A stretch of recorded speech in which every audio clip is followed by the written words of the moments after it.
नमस्कार। जय हिंद, जय भारत।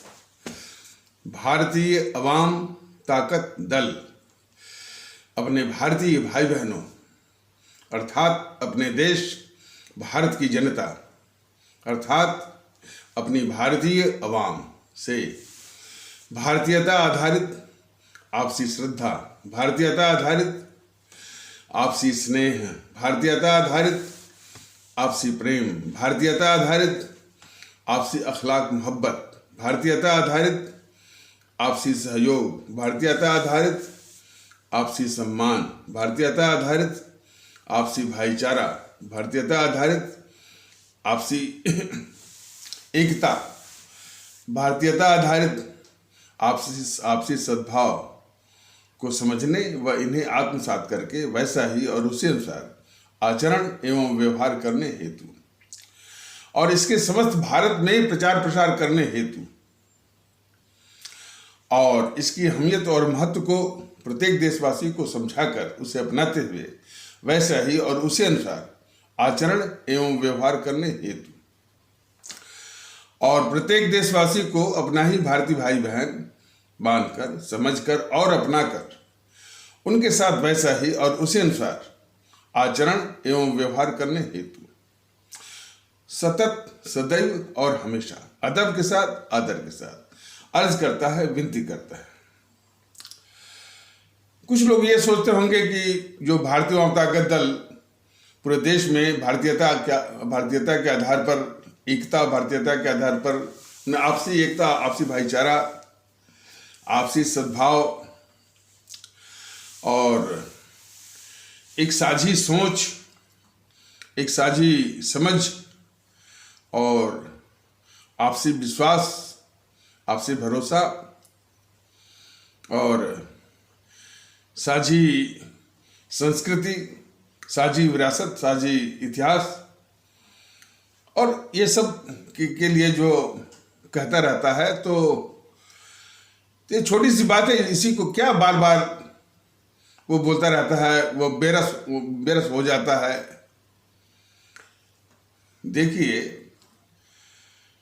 ये इस गंभीरता को समझना होगा कि हमारे भारत की दुश्मन ताकतें जो है, जो कि मैंने बताया, और हमारी भारतीय समाज के दुश्मन ताकतें जो है, जो अधिकतर राजनीतिक दलों के वेश में हैं, वो अपनी गतिविधि में रुक रही हैं। नहीं, उनका जातिवाद का तांडव, उनका सांप्रदायिकता का तांडव, उनका ध्रुवीकरण का तांडव, उनको पैसे के आधार पर वोट खरीदने का तांडव, और जब वो सत्ता में होते हैं तो फिर भ्रष्टाचार, अपराध का तांडव ये रुक रहा है। नहीं, तो जब तक इसका अंत नहीं होगा और हमारे सभी आदरणीय भारतीय भाई बहन भारतीयता के आधार पर जागरूक होकर के इनका सर्वनाश नहीं करेंगे, तब तक तो ये चलता रहेगा ना।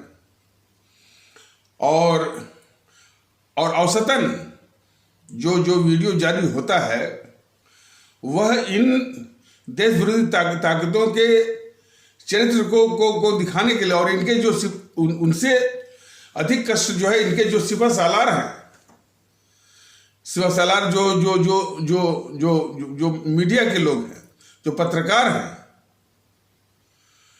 और जो कुछ बौद्धिक वर्ग है, इनसे ज्यादा तकलीफ है इस देश में। यही सब तो जो है झूठ बोल करके इन देश विरोधी ताकतों के पक्ष में चुनावी माहौल बनाते हैं। तो उनके भी चरित्र को उजागर करना और उनके भी चरित्र को समझना हमारी आवाम को, हमारी भारतीय आवाम को भी के लिए बहुत जरूरी है कि उन्हीं के जरिए इन देश विरोधी ताकतों के देश विरोधी चरित्र को ठीक से समझिए। अब जैसा कि मैंने बताया था कि पिछले एपिसोड में अमिश देवगन एक है जो कि न्यूज़ 18 इंडिया पर आता रहता है, शायद 7 बजे के आसपास। तो और आर पार शायद उसका प्रोग्राम का नाम है। तो वो अपने किसी श्रोता से सवाल करवा रहा है, कोई हमारे इस्लाम आस्था वाले भारतीय भाई बहनों के तबके से कोई प्रवक्ता थे, उनसे सवाल करवा रहा है कि आप अपने बाप दादाओं का नाम बताइए। उसके पीछे उस श्रोता की और आमिश देवगन की मंशा ये थी कि 2-3-4 पीढ़ी पहले जब आप नाम लेंगे तो जो वो इस्लाम आस्था वाले भारतीय भाई बहनों के तबके से थे, तो 2-4 पीढ़ी पीछे नाम लेंगे तो वो कोई हिंदू उनका उनका वंशज जो है या उनका जो है या उनका पुरखा वो निकल आएगा। तो ये साबित करना चाहते थे कि भाई कि आपके भी जो पूर्वज जो है या पुरखा जो है वो हिंदू। इसी में सब दिमाग खपाते रहते हैं कि ये हिंदू है तो मुसलमान है, तो मुसलमान है तो पहले हिंदू था। ऐसे सोचने वाले भारतीय जनता का दल स्पष्टतः अपने आदरणीय भारतीय भाई बहनों को बताना चाहता है कि ऐसे तत्व जो है इस भारत के बड़े खतरनाक दुश्मन है, चाहे आमिश देवगन हो या आमिश देवगन की तरह कुछ और नहीं हो। सिर्फ दिन रात जो है हिंदू की बात बोल करके, या आमिश देवगन जैसे देश विरोधी पत्रकारों को भारतीय जनता दल बताना चाहता है कि या तो वो निरा बेवकूफ है या तो बहुत शातिर है।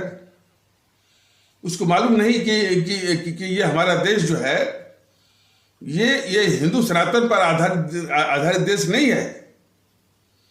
ये हमारा देश जो भारत के संविधान पर आधारित है।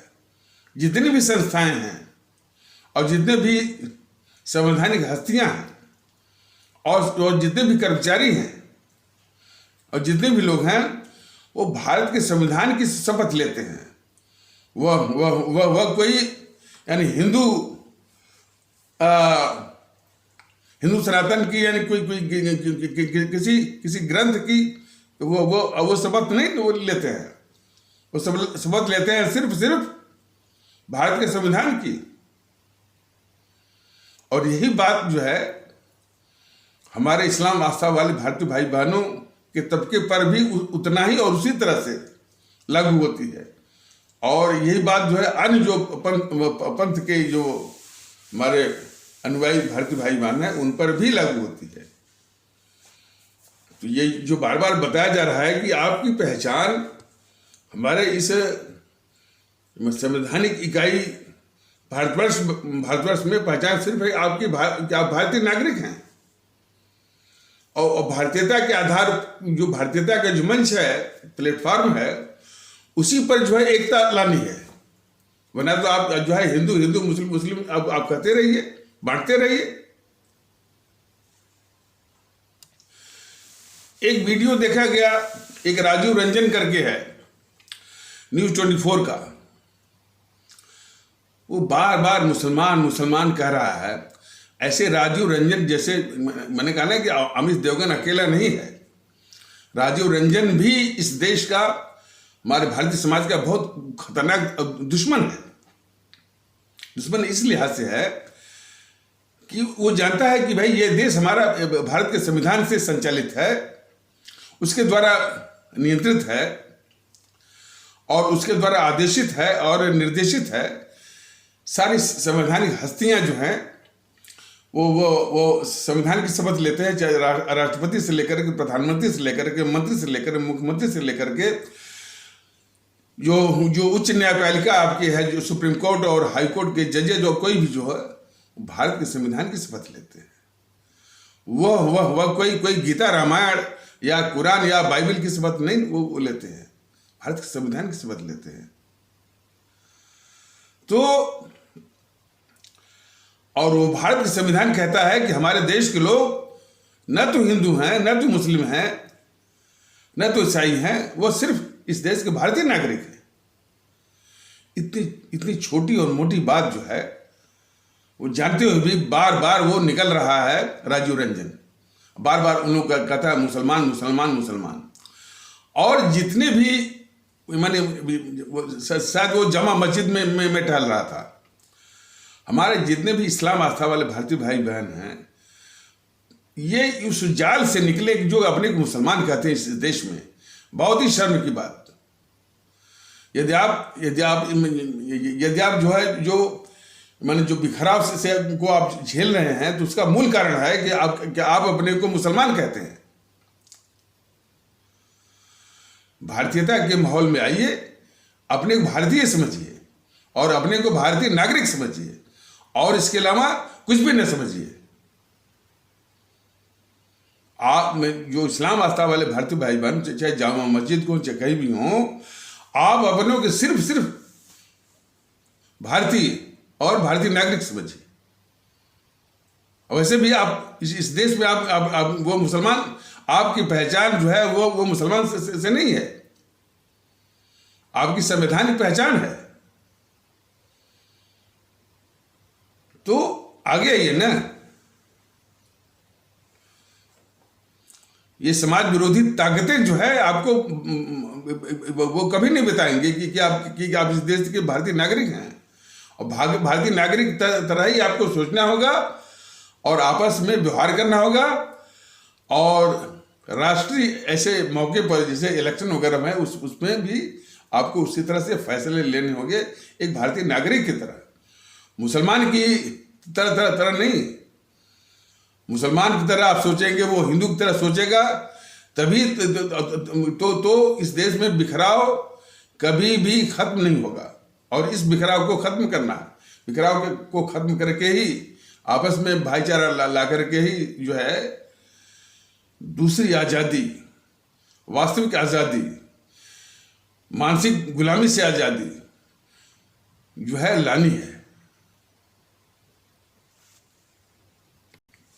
जामा मस्जिद के जितने भी हमारे इस्लाम आस्था वाले भारतीय भाई बहन हैं, या कहीं और के भी जो भारतीय भाई बहन हैं, वो भले यानी उसी जो संकुचित मानसिकता के दलदल में अभी भी फंसे हुए हैं और उससे बाहर वो निकलना नहीं चाहते हैं, लेकिन वो जान लें कि भारतीय जनता दल का संदेश लोगों में पहुंच रहा है। और खबर ये भी मिल रही है कि पूरे देश को भारतीय जनता दल के इस निवेदन को मानना ही पड़ेगा। और ये बहुत ही एक दुर्लभ मौका है कि देश में आपसी एकता, आपसी भाईचारा, आपसी सद्भाव, गंगा जमुनी तहजीब और आपसी भरोसा, आपसी विश्वास और आपसी सद्भाव, आपसी अखलाक मोहब्बत, आपसी श्रद्धा, आपसी स्नेह, आपसी प्रेम, आपसी सम्मान, आपसी सहयोग, सब कुछ भारतीयता के आधार पर और किसी आधार पर नहीं। तो इस तरह की का एक मैंने विचार, इस तरह की फिक्र, इस तरह का जो है धीरे धीरे जन्म ले रही है। लेकिन जितने पैमाने पर होने चाहिए अभी उतने पैमाने पर होना अभी बाकी है। तो इसीलिए भारतीय जनता दल ये कह रहा है।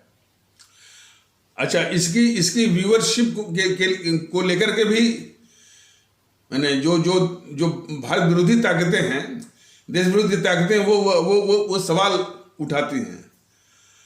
भारतीय जनता दल इसकी परवाह नहीं करता है कि कितने लोग सीधे YouTube पर देखते हैं या YouTube से डाउनलोड करके अन्य जो सोशल मीडिया के माध्यम में उसे देखते हैं। भारतीय जनता दल का बस यही कहना है कि अपने आदरणीय भारतीय भाई बहनों से कि इसको अधिक से अधिक देखिए और अधिक से अधिक जो टेक्निकल इसकी रिक्वायरमेंट्स है, अधिक से अधिक देखिए, अधिक से अधिक वो जो है सब्सक्राइब करिए, बेल आइकन की घंटी बजाइए और शेयर करिए ताकि इसका प्रचार हो। कुछ यूट्यूब चैनल वाले तो कहते हैं कि सहयोग भी करिए पैसे का, ये वो। और एक आशुतोष कहते हैं कि भाई कि ये उसका सत्य हिंदी बहुत स्वतंत्र पत्रकारिता करता है, तो आप जो है जो उसको सहयोग करिए। भारतीय जनता दल इस विषय में नहीं पड़ता है, सहयोग की बात नहीं। आप जो है विचारों को आगे बढ़ाइए और संसाधन जुटाने की जिम्मेदारी भारतीय जनता दल की है, और जहाँ से कहाँ से साधन होगा ये विषय है, और शुद्धता विषय जो है भारतीय जनता दल का है। बस सहयोग यही है कि इस वीडियो को अधिक से अधिक आप बढ़ाइए और इसको देखिए। तो जो वीडियो जारी होते हैं बस उनके चरित्र चेहरे के विषय में अपने आदरणीय भारतीय भाई बहनों को, अपने आदरणीय भारतीय आवाम को अवगत कराना है, उनको बताना है। अब जैसे एक विषय लेकर बैठ गया ये संदीप चौधरी कि सुप्रीम कोर्ट कहता है कि ये टीवी चैनल वाले जो है दिन रात जो है नफरत फैला रहे हैं, हिंदू मुस्लिम किए हुए हैं। और शायद सूचना एवं प्रसारण मंत्रालय ने भी कोई एडवाइजरी जारी किया हुआ है कि भाई आप जो है हिंदू मुस्लिम करके जो है वो कर रहे हैं। देखिए, हिंदू मुस्लिम तो कोई आज से नहीं है। अच्छा, कुछ स्वार्थी तत्व कहते हैं कि जब से मोदी जी आए तब से, ये भी है। अरे जमाने से कर रहे हैं, मोदी जी के आने के बाद से कर रहे हैं, ऐसा बिल्कुल नहीं है। ये इनका पेशा है, देश में नफरत फैलाना इन मीडिया वालों का पेशा हो गया है। अब कोई मोदी जी के आने से नहीं है, बहुत पहले से। जिस प्रकार राजनीतिक दल और भारतीय जनता दल ने बताया कि ये राजनीतिक दल है भी नहीं, ये देश विरोधी ताकतें, मोटा मोटी भारतीय समाज विरोधी ताकतें, भारत की जो विघटनकारी ताकतें और विखंडनकारी ताकतें हैं, ये राजनीतिक दलों के वेश में है। और उनकी करतूत को जनता देखती होगी कि जातिवाद वगैरह, जो जातिवाद, संप्रदायवाद, भाषावाद, प्रांतवाद के खतरनाक हथियारों से इस भारतीय समाज को बांट करके वोट सत्ता की साजिश करते हैं। यह कोई छिपी बात नहीं है। बस उसमें दुख यही है कि हमारी आवाम भी इस जातिवाद को जहर न मान करके इसमें शरीक होती है, इसमें अपना व्यक्तिगत स्वार्थ देखती है। दुखड़ा यहां है। तो इसीलिए सारा निवेदन, सारी प्रार्थना, सारा अनुरोध जो है आवाम से ही है कि जातिवाद को जहर मानिए, संप्रदायवाद को जहर मानिए, बहुत बड़ा जहर है।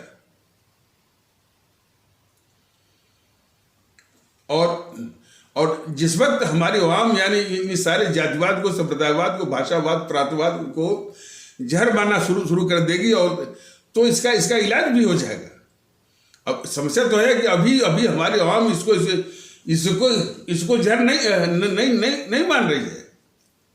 दक्षिण में जो राज्य है, खासकर तमिलनाडु वगैरह जो है, वहां भाषावाद, प्रांतवाद बड़ी माने वो इतना जड़ ले चुका है कि और स्वार्थी तत्वों ने, स्वार्थी माने ताकतों ने, भारतीय समाज विरोधी ताकतों ने, विखंडनकारी ताकतों ने उनके दिमाग में इस तरह से जो भर दिया है, ठूस दिया है, या उनका ब्रेन वॉश कर दिया है कि उनको वो प्रांतवाद और भाषावाद यानी जहर माने जहर दिखता ही नहीं है। ये मैंने थोड़ा भी आभास नहीं वो सब करवाते हैं भाई हमारा देश ये भारत है, और हमारी अस्मिता, हमारी पहचान, हमारा वजूद जो है कि हम भारतीय हैं। लेकिन वो सिखाते नहीं तमिल भाषा, तमिल और उन्हीं की देखा देखी वो कर्नाटक में कन्नड़ चल रहा है, मलयालम और मलयालम वो चल रहा है। और ये बीमारी जो है अन्य प्रांतों में फैल गई है। पश्चिम बंगाल में फैली हुई है, और महाराष्ट्र में वो महाराष्ट्र के जितने भी राजनीतिक दल हैं वो जय भारत बोले न बोले, वो जो हमेशा बोलते हैं जय महाराष्ट्र हमेशा। बिहार ऐसे वो प्रदेश में एक बिहारी 100 पर भारी, और फिर हमारी पंजाबियत, तमाम तरह की भारत विरोधी जो प्रवृत्तियां जो हैं हमारे देश में खतरनाक आयाम के साथ तांडव कर रही हैं। सवाल इस बात का, इस पर कोई चर्चा नहीं करता है, माने मीडिया में इसकी चर्चा बिल्कुल नहीं होती है कि ये भारत विरोधी जो प्रवृत्तियां हैं जो चल रही हैं, जो बिखराव को जन्म दे रही हैं, हमारे भारतीय वजूद को चुनौती दे रही हैं, उसकी चर्चा मीडिया में बिल्कुल नहीं होती है। तो समझ जाए कि मीडिया हमारे मुल्क के लिए कितना खतरनाक शत्रु है। इसीलिए कहना पड़ता है भारतीय जनता दल को, उसकी व्यवस्था है कि रवीश कुमार और ये आशुतोष जैसे देश के खतरनाक दुश्मन और गद्दार पत्रकार जो है भारतीय जनता दल के इस भारतीय एकता के प्रयास को कहते हैं कि ये यूट्यूब वाले सर जो है लोकतंत्र को खत्म कर रहे हैं। भारतीय जनता दल पूरे देश में भारतीय एकता वो लाने का प्रयास करता है, तो ये देश के गद्दार और दुश्मन पत्रकार रवीश कुमार जैसे, रवीश कुमार तो नहीं बोलता है, वो तो बहुत घाघ किस्म का है, लेकिन आशुतोष बोलता है कि ये यूट्यूब वाले सर जो है लोकतंत्र को खत्म कर रहे हैं। अब इसलिए इन सबों के चरित्र को दिखाने का कोई मकसद नहीं है, लेकिन इनके चरित्र को दिखा करके यानी जिनके लिए ये माहौल बनाते हैं उनके चरित्र को समझना बहुत जरूरी है, जो कि उन्हीं के जाल में हमारी आवाम अभी भी फंसी हुई है। जब एक जरा कल्पना कर, जब एक और भारतीय जनता दल कहता है कि ये जेएनपीसी के राहुल गांधी बहुत खतरनाक किस्म का इस देश का दुश्मन है, और चुनौती के साथ कहता है, उदाहरण के साथ कहता है, डोकलाम का मुद्दा जो है वो उसके साथ कहता है, तब भी हमारी आवाम उसके साथ दिखती है, उसके साथ दौड़ती है। ये अभिशाप नहीं तो और क्या है। और ये बीजेपी भी कभी भी राहुल गांधी को कभी भी इस देश का गद्दार नहीं कहती है, और अपने को राष्ट्रवादी कहती है। तो दुखड़ा तो यहां है, ये हिमांशु त्रिवेदी जो है कभी भी राहुल गांधी को गद्दार नहीं बोलेगा, और झूठ मूठ के अपनी वो माने हिंदू सनातन की पुरानी बातों को लाकर के जो है वो डालता रहता है अपने इस वर्तमान भारत को तबाह करने के लिए वो डालता रहता है। हिमांशु त्रिवेदी जैसे देश विरोधी, भारत विरोधी लोगों से भारतीय जनता दल बस यही कहना चाहता है कि इस भारत को बख्श दो। भारत का जो असली स्वरूप है, जो वर्तमान स्वरूप है, जिसमें कि सभी आस्था के पालन करने वाले इस देश में रहते हैं और सुकून से रहना भी चाहते हैं, आपसी भाईचारे के साथ वो आपसी भाईचारे के साथ रहना भी चाहते हैं। लेकिन ये सुधांशु त्रिवेदी पंडों का सरगना, पंडे आप जानते हैं ना, जो मंदिर के जो पंडे होते हैं, उनके सामने कोई बात रखिए, इतने अहंकार इतने कुतर्क के साथ आपसे बात करेंगे वो। और ऐसे पंडे जो है मंदिर का जो महत्व है उसको भी तबाह कर रहे हैं। हिंदू सनातन इतना आदर्श में हमारा ये उसका माने एक पंथ है, उसका दर्शन है, बहुत पुरातन है, सबसे पुराना है, उसको भी तबाह कर रहे हैं। और अब बैकडोर से माने बीजेपी के ऊपर वो सवार होकर के इस देश को तबाह करने पर वो आमादा है। और सवाल इसी बात का है कि सिर्फ ये पंडे ही जिम्मेदार नहीं है, दूसरे भी पंथ के, इस्लाम पंथ में जो कुछ इसी तरह कट्टरवादी जो मुल्ला हैं, मौलवी हैं, वो जो है वो भी जो है इस्लाम पंथ को भी तबाह कर रहे हैं, भारतीय समाज को भी तबाह कर रहे हैं और इस मुल्क को भी तबाह कर रहे हैं। और इसी प्रकार ईसाई पंथ में भी है, सिख पंथ में भी है। सिख पंथ में जो उनके जो तथाकथित जो गुरु वगैरह जो है, क्या उनका अहंकार है? और हमने तो कई बार सिख पंथ के गुरुओं से भी कहा कि आप एक और फोटो टांगते हैं भगत सिंह का, भगत सिंह तो मानते ही नहीं थे सिख पंथ को, किसी पंथ को वो नहीं मानते थे, वो तो नास्तिक थे। फिर भी आप जो है वो भगत सिंह की फोटो भी टांगते हैं और जो है पांथिक कट्टरता भी दिखाते हैं। तो इसी प्रकार उनके जो दोहरे चरित्र, ऐसे तत्वों के दोहरे चरित्र को दिखाना आवश्यक है। तो इन समूह के जो माने जो ये अब या दूसरे शब्दों में ये पांथिक ठेकेदार, अब अपने यहाँ के कुछ जो है वो पंडे और जो है वो और जो है ये इस्लाम आस्था के मोल कुछ सभी नहीं। देखिए, हमने जो पंडे कहा तो पंडे मतलब कि ऐसा नहीं कि हमारा जो ब्राह्मण कहे जाने वाले भारतीय भाईमान, ब्राह्मण कहे जाने वाले भारतीय भाईमान में काफी जो है संजीदगी है, लेकिन उसी में एक तबका है पंडों का, वह इस देश के लिए बहुत अभिशाप है। तो उसी प्रकार जो है जितने भी माने ये धर्मगुरु हैं इस्लाम पंथ के, मौलवी हैं, मुल्ला हैं, जो भी हैं, सभी नहीं, जो कट्टरवादी हैं, वह इस्लाम पंथ को वो कट्टरवादी मुल्ला मौलवी जो भी हैं, तो वो इस्लाम पंथ को भी तबाह कर रहे हैं, भारतीय समाज को भी तबाह कर रहे हैं और इस मुल्क को भी तबाह करने पर आमादा हैं, तुले हुए। और कमोबेश यही स्थिति दूसरे पंथ में भी है।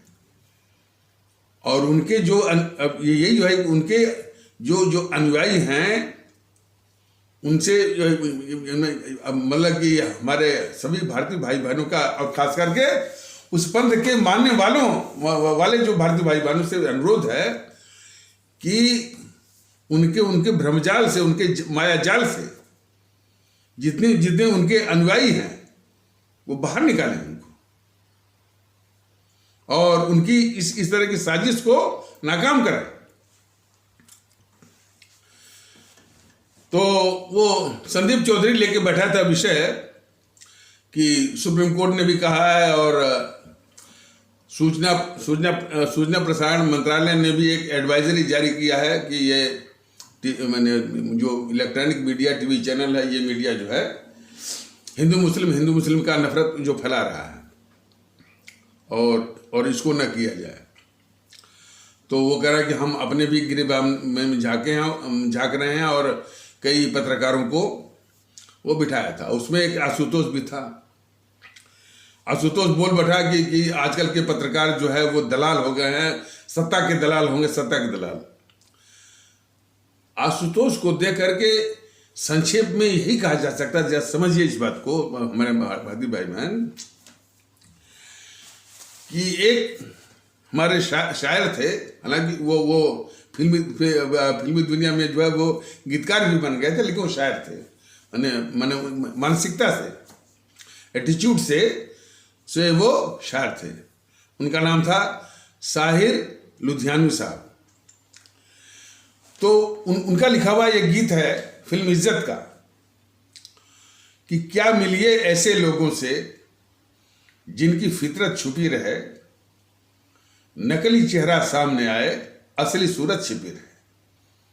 ये बिल्कुल जो है वो क्वालिफाई करता है, डिस्क्राइब करता है और आशुतोष जैसे लोगों से।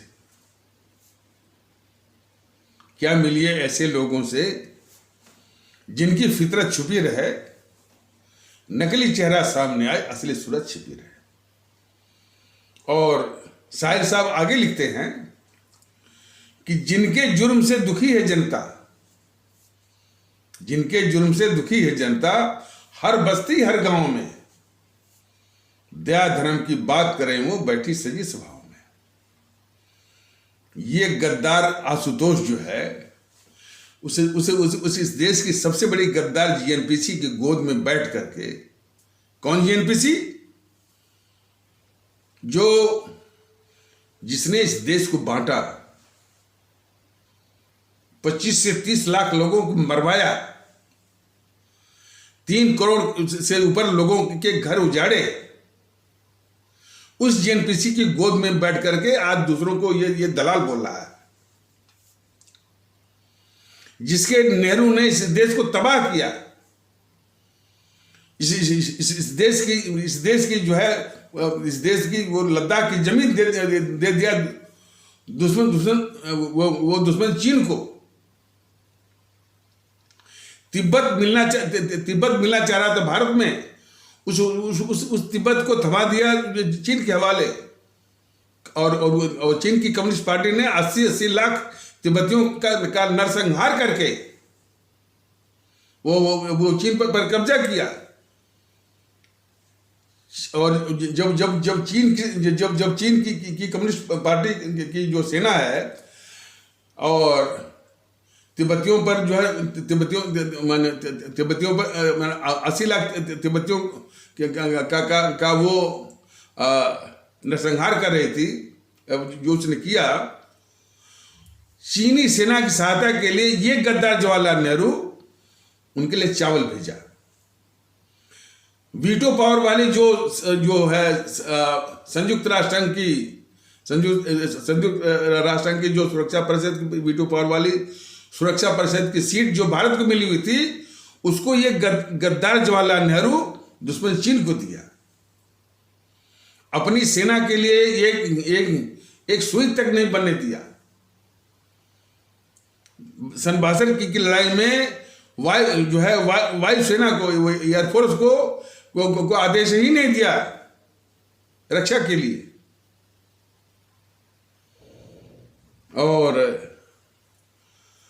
और जो है चीन को बराबर घुसवाता रहा, जो सन 62 के पहले ही 1959 में। ऐसे गद्दार वो उसकी गद्दार जवाहरलाल नेहरू की गद्दारियों की लंबी लंबी फहरिस्त है देश के खिलाफ। हमारे परम आदरणीय राष्ट्र महानायक राष्ट्रभक्त शिरोमणि नेताजी सुभाष चंद्र बोस को मरवाया। अब मरवा करके फिर जो है वो अपने देश के दुश्मन माउंटबेटन के साथ मिलकर के एक ऐसा दस्तावेज तैयार करवाया जिसमें हमारे परम आदरणीय राष्ट्र महानायक राष्ट्रभक्त शिरोमणि नेताजी सुभाष चंद्र बोस को अंतरराष्ट्रीय अपराधी घोषित करवाए। बताइए, जिस सुभाष चंद्र बोस को हमारा देश पूरा पूजा करता है राष्ट्रभक्ति के रूप में, देशभक्ति के रूप में, और देश की आज़ादी की खातिर कुर्बानी और शहादत देने वालों के रूप में उसको ये गद्दार जवाहरलाल नेहरू अंतरराष्ट्रीय अपराधी घोषित करवाता है। ऐसे गद्दार का। और जिस जीएनपीसी ने, अच्छा, और फिर इसके बाद इसी तरह की गद्दारियां जो है वो इंदिरा की भी हैं, इसी तरह की गद्दारियां जो है वो राजीव की भी हैं, राहुल की भी गद्दारियां हैं। ये सब गद्दार भी हैं और देश को लूटने वाले भी हैं। बताया गया है कि अब ये मोदी जी रक्षा करें, वो बात, ये मोदी जी राष्ट्रवादी हो करके इन कांग्रेसियों की रक्षा करें, ये अलग अभिशाप, वो छोड़ दीजिए उसको। वो तो जिस दिन जनता समझ जाएगी तो इसे नकली राष्ट्रवादी का हिसाब जो है जनता वो कर देगी, ऐसी बात नहीं है। बिल्कुल नकली किस्म के सब ये राष्ट्रवादी हैं। अभी बात हो रही है वो ये रविश की, नहीं अभी बात हो रही है उस आशुतोष की। तो इन कांग्रेसियों ने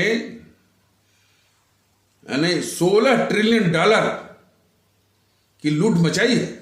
लगभग 12 लाख करोड़ से लेकर 13 लाख करोड़ की लूट। इतने बड़े डकैत हमारे देश की संस्थाओं को बंधक बना करके, संविधान की कई यानी संविधान में तोड़फोड़ करके 42वां संशोधन इसे गद्दार इंदिरा गांधी ने करवाया। वो जो है संविधान के जानकार, संविधान के एक्सपर्ट, उसके अध्यक्ष लोग कहते हैं कि ये छोटा मोटा जो है तोड़फोड़ है, यानी mini recast of the constitution है। और इसने वरीयता का उल्लंघन दो बार कर करके ये जो है वो भारत का मुख्य न्यायाधीश बनवाया। अपने पक्ष में जो है फैसले करवाने के लिए ये गद्दार इंदिरा गांधी एक नहीं दो बार, एक बार जो है 3 जजों से नीचे जो है चौथे जज की जो वरीयता थी उसको बनवाया, और दूसरी बार एक जज की वरीयता का उल्लंघन करके उसको बनवाया। तो हमेशा जिसने संविधान का अवहेलना की है, हमेशा देश के साथ गद्दारी की है, दुश्मनी की है, देश को लूटा है और नरसंहार भी समझ कर, एक तो देश का बंटवारा करके 25 से 30 लाख लोगों को किसी जेएनपीसी ने मरवाया। और जब वो ये मोहनदास करमचंद गांधी मरा था ना, तो उसको लेकर के इन जेएनपीसी वालों ने, इन कांग्रेसियों ने महाराष्ट्र के कई शहरों में चुन करके हमारे ब्राह्मण कहे जाने वाले भारतीय भाई बहनों को उनकी हत्या की, हजारों। क्यों दिखाने के लिए ये गोडसे ब्राह्मण था और इसी ने मारा उनको। इसलिए ब्राह्मण कहे जाने वाले भारतीय भाई बहनों को इन कांग्रेसियों ने उनकी हत्या की।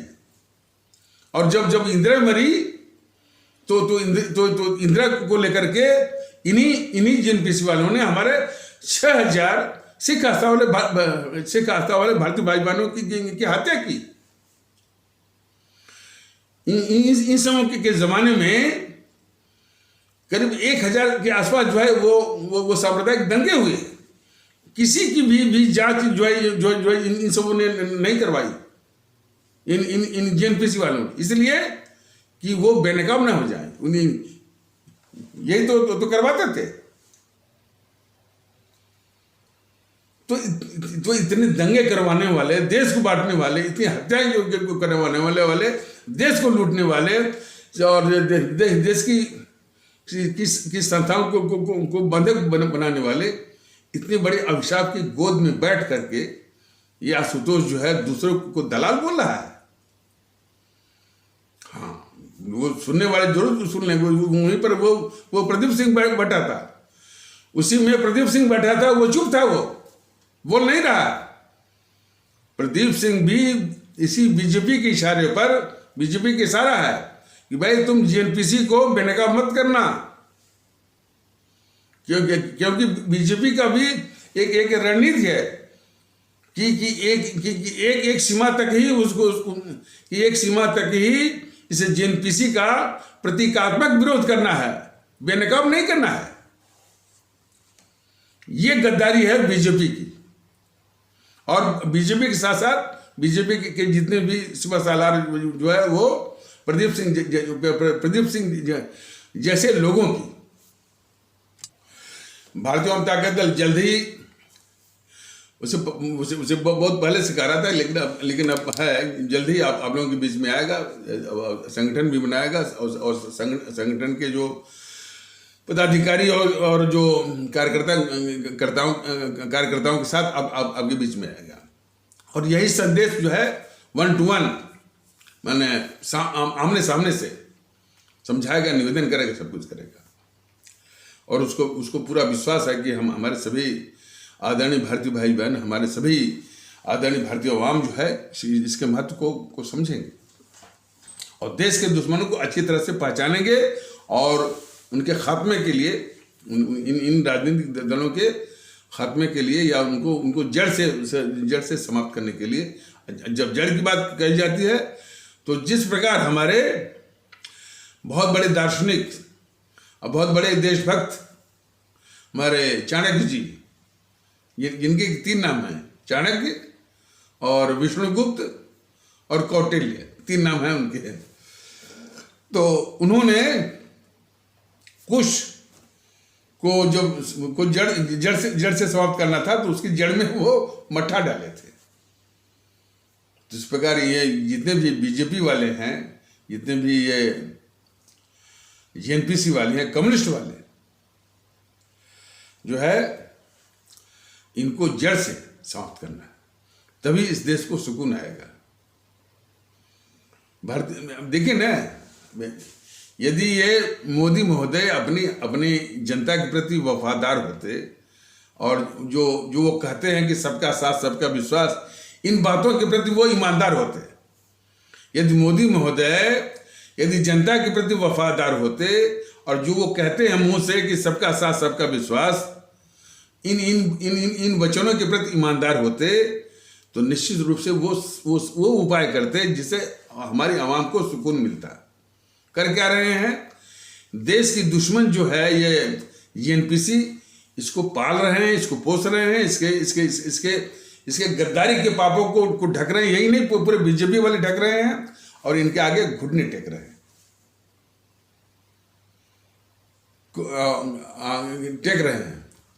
कौन? मोदी जी, जिनको अवाम ने 2 बार लगातार, जिसको भारत की अवाम ने 2 बार लगातार प्रधानमंत्री बनाया, तो उनकी वफादारी जो है वो अवाम के प्रति नहीं है।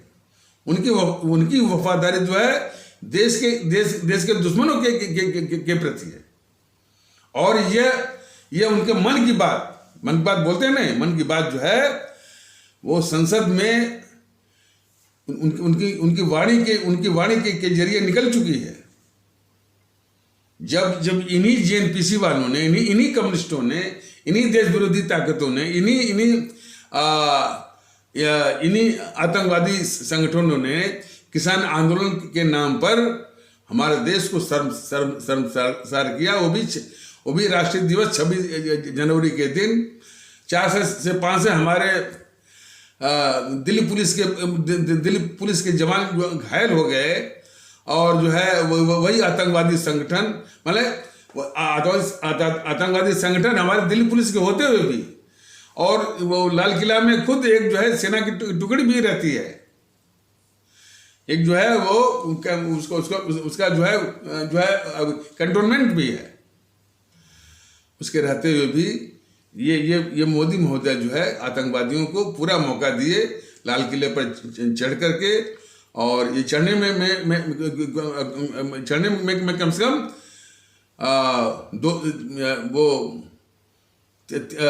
3 घंटे के आसपास लगे। तो पूरा मौका दिया जो है उसे उन खालिस्तानी आतंकवादियों को चढ़ करके हमारे राष्ट्रीय गौरव लाल किले पर और दूसरे राष्ट्रीय गौरव उस पर जो है हमारे तिरंगे को हटा करके अपना खालिस्तानी झंडा मैंने लगाने का पूरा मौका दिया मोदी जी ने, और पूरे देश को शर्मसार किया, देश को शर्मसार किया। और जो है इन देश विरोधी ताकतों के हौसले बढ़ाए। और इसके बाद संसद में कह रहे हैं कि जब तक मोदी है तब तक मजे लीजिए। तो मोदी जी, ये आपका यही राष्ट्रवाद है, और आप कहते हैं सबका साथ सबका ये विश्वास है। हमारे देश के लोग जागे हैं इनके झूठे राष्ट्रवाद के, और झूठा जो ये एक हिंदुत्व की गुट्टी सब पिला रहे हैं कितने इनके अंधभक्तों से मैंने पूछा कि भाई ये हमारा देश हिंदू राष्ट्र है कि क्या है, तो बोले नहीं ये हिंदू राष्ट्र है, पढ़े लिखे लोग। तो हमने पूछा कि आपके जो मोदी महोदय हैं जब प्रधानमंत्री की पद की जो शपथ लेते हैं तो वो हिंदू राष्ट्र की शपथ लेते हैं क्या? तो वो बोला कि हमको मालूम नहीं। मैंने कहा कि जो आपको पासपोर्ट मिलता है जो उस पर क्या उस पासपोर्ट पर हिंदू राष्ट्र लिखा हुआ है। तो सिर्फ झूठ के आधार पर, और झूठ सिर्फ बीजेपी के कट्टरवादी तत्व नहीं बोलते हैं, आरएसएस पूरा आरएसएस वो झूठ बोलता है। मोहन भागवत जैसा बोलता है हिंदू राष्ट्र। तो हिंदू राष्ट्र का भी जो हुआ है ये हिंदू राष्ट्र पर बड़ी राजनीति चल रही है। असदुद्दीन ओवैसी की पूरी राजनीति इसी पर है कि भाई ये बीजेपी जो है वो हिंदू राष्ट्र वो बना रही है। असदुद्दीन ओवैसी और बीजेपी वाले भी जान लें किसी माई के लाल की ये ताकत नहीं है कि इसको हिंदू राष्ट्र या इस्लामिक राष्ट्र वो बना दे। लेकिन हाँ, तुम लोगों को कोई रोकने वाला नहीं है, और हमारी आवाम भी जो है इसी मानसिक दलदल में फंसी हुई है। इसलिए तुम लोग को कोई माकूल जवाब नहीं मिल रहा। ये बात सत्य है। इसीलिए भारतीय जनता दल अपने अवाम को जागरूक कर रहा है। भारतीयता के आधार पर एक होइए, और बीजेपी जैसे यानी भारत विरोधी जो ये साजिश वो चला रही है, तो बीजेपी जैसे जेएनपीसी जैसे असदुद्दीन ओवैसी जैसे उनको माकूल जवाब किस पर? ईवीएम पर। तो ये इसका सतत माने ये निवेदन है। और जैसा कि मैंने बताया कि इस वीडियो को आप जो है जन तक पहुंचवाइए। वो आशुतोष जो है इतने बड़ी अभिशाप जेएनपीसी और उसके इतने बड़े गद्दार नेहरू और गद्दार इंदिरा, गद्दार राजीव और ये राहुल और सोनिया की गोद में बैठ करके जो और उनके टुकड़ों पर पलने वाला, ऐसी बात नहीं है। आज वो दूसरों को कह रहा है कि वो दलाल हैं, सतर्क दलाल हैं, और सिर्फ जो है बोलता है कि ये सारी समस्या जो है जो जब से मोदी जी आए 8 साल पहले, बस यही बोलता है। तो संक्षेप में तो यही समझना पड़ेगा। वही जो शाहिर साहब का जो है ये जो उनका गीत है, लगभग आशुतोष जैसे गद्दार पत्रकारों के लिए जो है बिल्कुल सटीक बैठता है, और बिल्कुल ठीक ढंग से उनको डिस्क्राइब करता है और क्वालिफाई करता है कि क्या मिलिए ऐसे लोगों से जिनकी फितरत छुपी रहे, नकली चेहरा सामने आए और असली सूरत छिपी रहे। और आगे जो इनके चाल चरित्र और चेहरे को जो वर्णन करता है कि जिनके जुर्म से दुखी है जनता, हर बस्ती हर गांव में दया धर्म की बात करें वो बैठी सजी सभाओं में, वो है आशुतोष। तो आशुतोष का चरित्र तो ये बहुत छोटा सा है। अब राहुल को देख लीजिए। जो राहुल हमेशा इस देश के खिलाफ हमेशा गद्दारी करता है, देश को तोड़ने की बात करता है, इस देश को राष्ट्र मानता ही नहीं है, और इसमें हमेशा कहता है कि हमने जो है यहाँ पर जो है वो पेट्रोल छिड़क दिया है, आग लग जाएगी, आग इसने लगा भी दिया। वो अग्निपथ के मामले में वह जो है भारत जोड़ो की यात्रा कर रहा है। बीजेपी वाले जो है इसकी सहायता कर रहे हैं। बीजेपी वाले उसको जो है सारी सुविधाएं दे रहे हैं इसको, इस गद्दार राहुल गांधी को। तो बीजेपी की भी भारत के खिलाफ गद्दारियों का बहुत बड़ा एक आयाम है उसका। इस एक तो जो है तो वो जो है ये राहुल गांधी जो है वो जो है माने जो इस देश के लिए खतरा है, जो हमेशा देश को तोड़ने की बात करता है, वह जो भारत जोड़ो पर जब निकला, कोई भी राजनीतिक दल, बीजेपी के प्रवक्ता ये नहीं कह रहा कि भाई कि तुम देश को तोड़ने वाले हो, तुमको कहां से ये नैतिक अधिकार मिल गया कि तुम जो है तुम जो है भारत जोड़ने की बात करो। एक भी बीजेपी का नेता नहीं बोला। देखिए, इसीलिए भारतीय वक्ता के दल बराबर समझा रहे कि जितनी गद्दार ये जेएनपीसी है या इसका ये राहुल गांधी है, उससे कम गद्दार बीजेपी नहीं है जो कि इसको बचा रही है। यही समझना है। और हमारे भारतीय भाई बहन सिर्फ ये हिंदुत्व का नशा जो इन सब ने खिला दिया है, उस पर जो है ये बीजेपी और मोदी के ऊपर जो लट्टू हैं, इस मानसिकता को भी त्यागना होगा। और फिर बताते हैं विकास, इन देश के दुश्मनों के रहते हुए जरा खुद हमारे आदरणीय भारतीय भाई बहन इस बात को समझे कि इन देश के दुश्मनों के रहते हुए विकास का क्या मतलब। लोगों ने तो देख लिया है ना कि इन्हीं कम्युनिस्टों ने और इन्हीं जीएनपीसी वालों ने हमारे जितने भी हाईवेज थे जो है ये इस पर माने दिल्ली से जुड़े हुए सभी हाईवेज को चारों ओर से ब्लॉक कर दिया 3-3 महीने तक। क्या मोदी जी ने कुछ किया? नहीं किया। तो ये कितना भी विकास कर लें, तो हम हाईवे बना लें, एक्सप्रेस वे बना लें, इंडस्ट्रियल कॉरिडोर बना लें, और जो है वो डिफेंस कॉरिडोर बना लें, डेडिकेटेड फ्रेट कॉरिडोर बना लें, ये लेके बैठ जाएंगे सालों। ये कम्युनिस्ट वाले और जेएनपीसी वाले किस काम का रहेगा? तो भारतीय वक्ता के दल बता रहा है कि पहले इन देश के दुश्मनों का नाश करना होगा, तभी हमारी व्यवस्थाएं, हमारी संस्थाएं जो है वो सुरक्षित रह पाएंगी। और ये जागरूकता हमारे भारतीय भाई बहनों में आना पड़ेगा। और उस जागरूकता की शुरुआत है कि पहले अपने वजूद को ठीक से पहचानिए। अभी भी और ये बीमारी बहुत जड़ ले चुकी है। किस तरह का बहस सब करवाते हैं। एक और जो है साजिद रशीदी कब की बोलता है कि भाई 50 साल बाद हमारी आबादी बढ़ जाएगी और इसमें वो इस्लामिक जो है वो राज होगा। तो एक टीकाधारी कहता है कि नहीं, इस्लामिक नहीं होगा, वो सनातन का राज होगा। सरेआम ऐसे, इसलिए भारतीय अवाम में इस तरह की जागरूकता की आवश्यकता है कि ऐसे दुष्टों को जो बोलते हैं कि इसमें सनातन का राज होगा, इसमें इस्लामिक का राज होगा, ऐसे लोगों के पीठ पर लात मार करके जो है देश के बाहर कर देने का वक्त आ गया है। यही हम कर सकते हैं।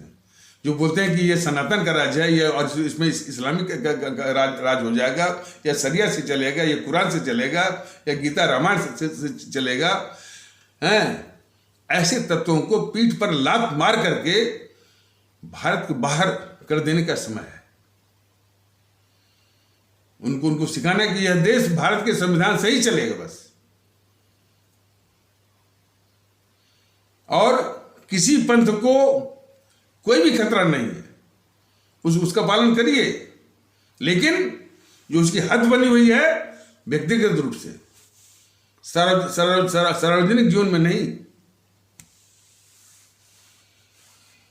तो वो राहुल गांधी जो है भाई इतना बड़ा डकैत, इतना हुआ, वो मोदी जी को चोर कहता है, चौकीदार चोर है।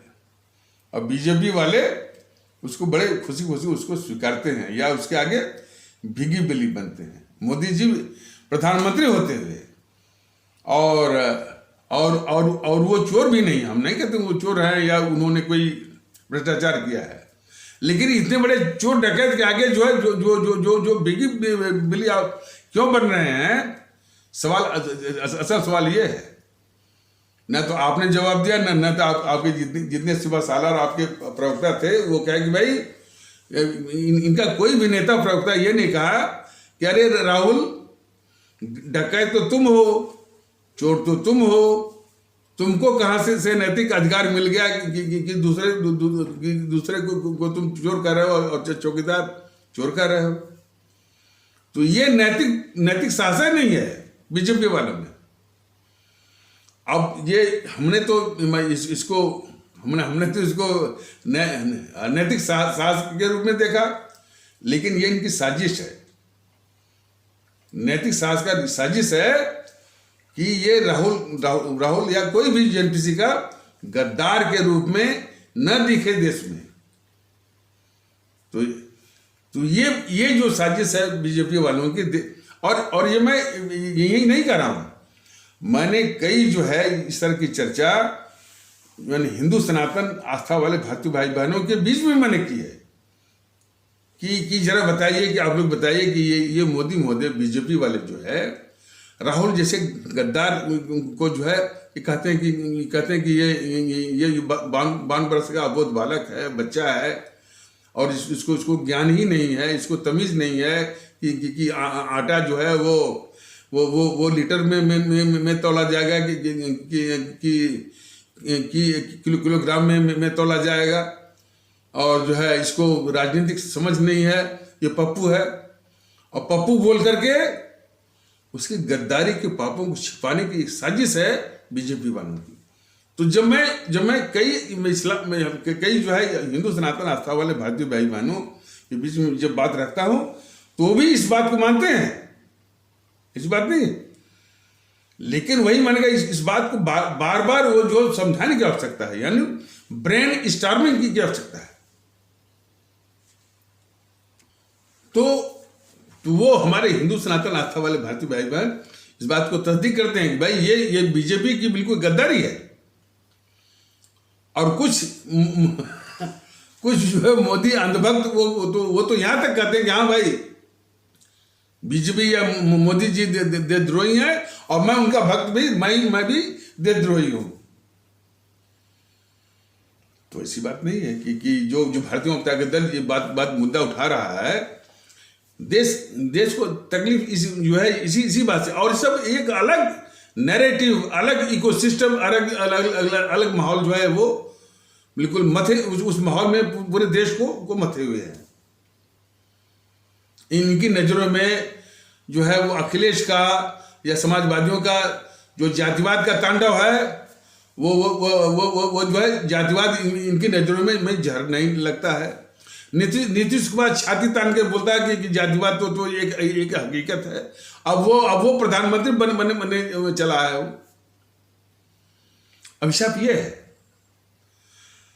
तो समझदारी का परिचय तो देना होगा ना। और इसीलिए तो हमने कई बार हमारे बिहार में रहने वाले हमारे जो भारतीय भाई बहन है, मतलब कि आप शुरुआत वहां से करिए, जातिवाद के दंश का पुतला जलाइए, बिल्कुल उसको खा कर दीजिए, और भारतीयता की अलग जगाइए, ताकि नीतीश कुमार जैसे भारतीय समाज विरोधी तत्वों को बहुत अच्छा वो सबक मिले। आरजेडी जैसे देश विरोधी तत्वों को या संगठन को अच्छा सबक मिले। और जब वहाँ जो आरजेडी जैसे, और आरजेडी का लालू है, तेजस्वी है, या जेडीयू का नीतीश जैसे लोगों को जो जातिवाद के आधार पर ही जो है पूरा उनका राजनीति का महल खड़ा है। यदि वो उसको हमारे बिहार में रहने वाले भारतीय भाई बहन ध्वस्त कर देंगे, तो यहाँ भी उत्तर प्रदेश में भी बड़े आराम से जो है ये अखिलेश का जो जातिवादी महल है वो ढह जाएगा। मायावती का भी जो जातिवादी महल हो वो ढह जाएगा। वो ढाना बहुत जरूरी है। और जब ये महल ढह जाएंगे, बीजेपी का महल अपने आप जो है चरमरा कर अपने ही भार से वो ढह जाएगा। जो कि हमेशा जो है वो सांप्रदायिक और जो है ध्रुवीकरण 80-20 वाला जो इनका फार्मूला है, और वो ढाना बहुत जरूरी है भारतीय एकता के लिए।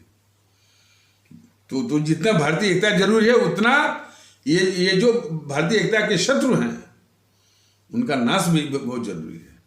इसीलिए तो सबसे आसान तरीका भारतीय अवाम ताकत दल ने बताया हुआ है कि वेलवेट रेवोल्यूशन, मखमली क्रांति, जिसमें कोई तकलीफ नहीं उठानी है, कोई झंडा लेकर दौड़ना नहीं है, कोई धारणा प्रदर्शन ये नहीं करना है।